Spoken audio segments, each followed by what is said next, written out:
Good evening. It is 10 p.m. here in Seoul. I am Madi, the AI anchor with the headline news.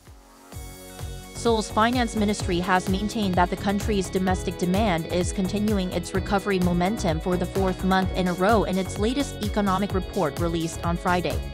However, there was a difference in the wording for this month's report, which described the recovery of domestic demand as gradual, rather than simply showing signs of recovery like last month's report. In June, retail sales, a key gauge of private spending and domestic demand, rose 1% compared to May, but were down by nearly 4% on year.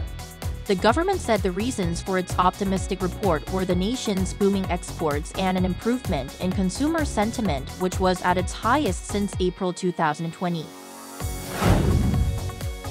Mediators from the U.S., Qatar and Egypt met with an Israeli delegation in Doha on Thursday to open a new round of negotiations to broker a ceasefire in the war in Gaza, though Hamas officials were absent.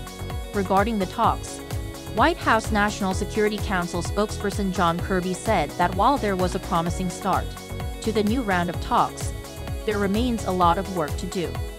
The renewed push for talks comes amid a report from the Palestinian Enclave's health ministry on Thursday that Israel's military offensive in the Gaza Strip has killed at least 40,000 Palestinians since October 7. Meanwhile, dozens of Israeli settlers attacked the Palestinian village of Jid in the occupied West Bank, leaving a local villager in his early 20s killed and another person critically injured. South Korea has agreed to Indonesia's request to reduce its financial contribution to the joint KF-21 fighter jet development project. The Defense Acquisition Program Administration announced on Friday that the Defense Project Promotion Committee approved the reduction, lowering Indonesia's contribution to 600 billion Korean won, approximately $440 million, from the original 1.6 trillion won, around $1.2 billion, due by 2026. This decision follows concerns over Indonesia's ability to meet its financial commitments on time. The resulting shortfall will be covered jointly by the South Korean government and Korea Aerospace Industries, with the government assuming a larger share of the burden. Additionally, the transfer of technology to Jakarta will be limited to the 600 billion won range. Taiwan's east coast was hit by an earthquake of magnitude 6.3 at 7:35 a.m. on Friday, with no immediate reports of casualties. Taiwan's weather agency reported that the earthquake, with a depth of 9.7 kilometers, struck 34 kilometers off the eastern city of Hwadian. It warned of potential 5.5 magnitude tremors in the coming days.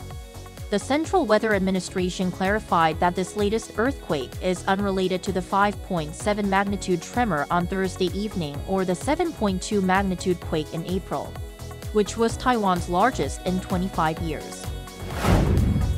South Korea is battling one of its longest heat waves, with Seoul expected to soon surpass the current record for longest period of consecutive tropical nights. According to the Korea Meteorological Administration, Seoul has endured a total of 26 back-to-back tropical nights as of Friday, matching the record for the longest stretch of tropical nights in Seoul's history, which was set in 2018. And with 22 consecutive tropical nights, Busan has now officially recorded its longest ever streak of tropical nights. That brings us to the end of tonight's AI headline news. Thank you for watching. Good night.